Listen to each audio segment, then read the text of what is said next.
So Blue Beetle is the latest film from DC and Warner Brothers, and DC have had a rough year this year. I did make a video recently on my other channel where I spoke about why DC has had such a bad year and why these films that they've released have underperformed, so please go check that out. I'll leave it linked in the description below.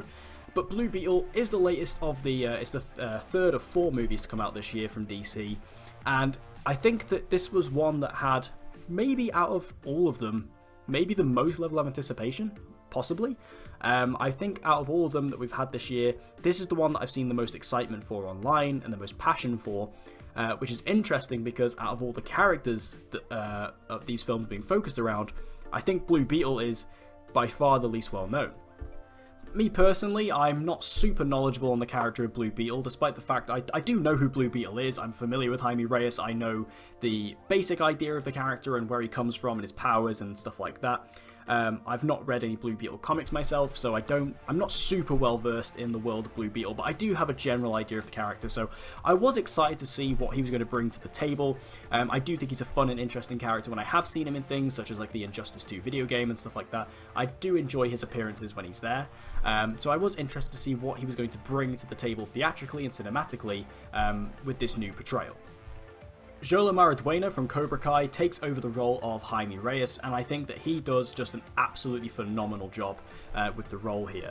And fantastic leading man, genuinely, like absolutely perfection in terms of being able to carry a movie on his shoulders, which is impressive at such a young age, but he was really able to do everything that a leading man is expected to do. And I think that he brings certain aspects of different heroes to Blue Beetle to create a very fun, heartfelt, loving, fleshed out character. I think that he has the kind of seriousness that he needs when he's there, but he also kind of has the fun experimentalness of someone like, you know, it's kind of like Tom Holland's Peter Parker, or even in a way like Iman Vellani's Miss Marvel. You know, he's able to kind of embrace those different elements. Also on top of that, the fact that this particular character obviously comes from a certain culture, the same culture that Xolo Maridueña comes from, so he really brings that to the movie as well, like that experience, and having actually lived that in real life, he brings that to the movie and brings that to the character, which gives this film a slightly different flavour than some other characters that we've seen recently, where things have felt a little bit more bland or just a bit more average. I think that this kind of gives this film a nice new twist, and it's also going to be very important for a lot of people around the globe. And that goes for the whole cast. I think the entirety of this cast does a fantastic job bringing this family to life. I think when you look at the Reyes family, they are so lovely. I fell in love with all of them. I think they're great. Like, his sister is great, his mother, his father has one of the most emotional scenes in the whole film, and his grandmother is comedic brilliance in the movie. I loved her, she's great. But also other characters in the movie as well. I think that Bruno Marquez, who plays Jenny Cord, I loved her in this film.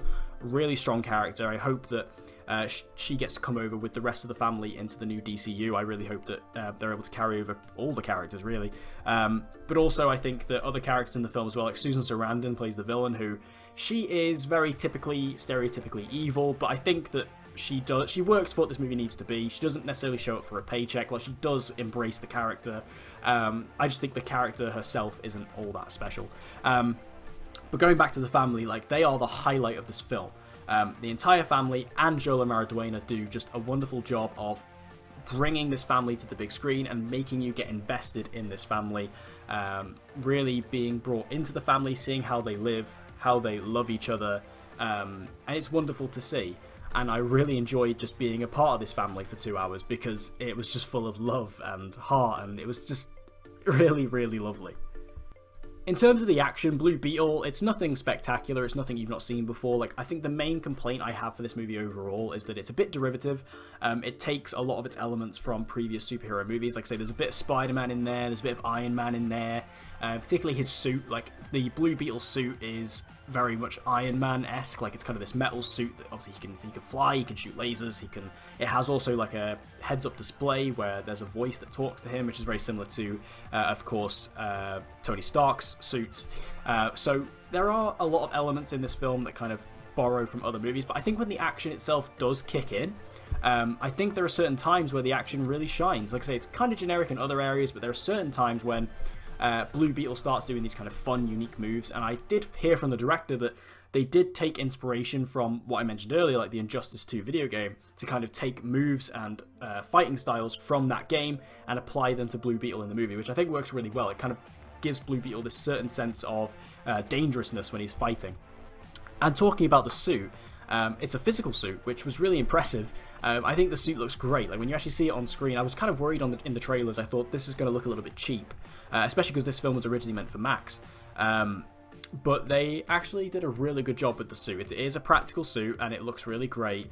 And I think that it shines on the screen really nicely. And I think that they really nailed the kind of alien look of Blue Beetle. And also, one final thing on the suit is the first initial transformation where Jaime gets overtaken by the suit. Hats off to the visual effects team there. That was really good, especially because they kind of, I love it when superhero movies do this. They kind of play with the body horror aspect. It's one of the few good things about Josh Trank's Fantastic Four film. They kind of do this horror thing where his body is being like taken over and almost like possessed by the Scarab, and I really enjoyed that because it just, again, gives it a certain bit of energy and a certain bit of uniqueness that the film was needing when it came to the suit department. But a big question that people have about this film is this a part of James Gunn's new DC universe? And I think the answer is a bit more complicated than a simple yes or no. Obviously, James Gunn himself did say in his slate announcement that The Flash, which was the film that came before this, was going to be the reset point for the universe, thus indicating that this film would be the first film in the new universe. But of course, this film was made and shot and produced before the takeover, so it does put the film in an interesting place. So is it part of the new universe? Technically no, I would say. The film gives really no clear indication if it's part of the DC extended universe or if it's a part of the DC universe. I think that while the film has vague references to characters like Superman and Batman, they are vague enough to the point where if James Gunn wants to bring Blue Beetle and this film and its characters into his own universe, you can do that and get away with it in this movie. I think that there is enough there's enough kind of wiggle room there to kind of bring these characters over if he wants to, which I think he does, because while the film hasn't done very well at the box office, which follows suit with all the other DC movies this year, I think critically the film did quite well, and people love the character. People love Xolo in the role, people love his family, and I think James Gunn recognizes that and wants to bring these characters over. So is this I think people are going to ask, is this a part of James Gunn's DCU? I think technically no, but I think in the long run it probably will be. This film was never originally intended to be a part of James Gunn's universe, so by that logic it's not. But like I say, the film is vague enough to the point where if they want to bring Xolo Maridueña's Blue Beetle and his family over to this new universe, they can do that, and there really isn't going to be much in the way of sorting things out. Like, they can kind of very naturally bring this character over. And I think also the fact that there's a reference which you've seen in the trailers to Batman. I think that one thing we know about this DC universe is it's going to be like already established. So, and we know that the Batman in the movie is pretty much going to be established, so you can again get away with that. If this Batman that we're going to get in the new universe is established, then it makes sense that a character like Blue Beetle and his family would know about him. So this film could very easily slot into James Gunn's new universe. It's just, I think as a film on its own, it's not a part of the DCU, but it definitely could be folded in at a later date if needed. So overall, while I think Blue Beetle is a little generic overall, it's a fun watch. It's a really entertaining watch. It's a great film that's got so many lovely moments. It's full of heart and joy and love. And I think that, the team behind it, you can just see the passion for it behind the scenes. I think the cast, again, you can see the passion. Xolo Maridueña is a fantastic Jaime Reyes, and I really hope he does get to continue in the role because he's just great. Again, a fantastic leading man. I was very impressed with him.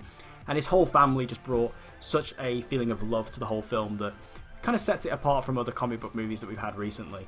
But what did you guys think about Blue Beetle? Make sure to let me know your thoughts in the comment section down below. Did you enjoy the film, or were you a little bit disappointed? Whatever you think, let me know in the comment section down below. And if you want to see more movie reviews, make sure you check out my other ones on the channel. Make sure you subscribe, hit the notification bell, and I hope to see you guys again next time.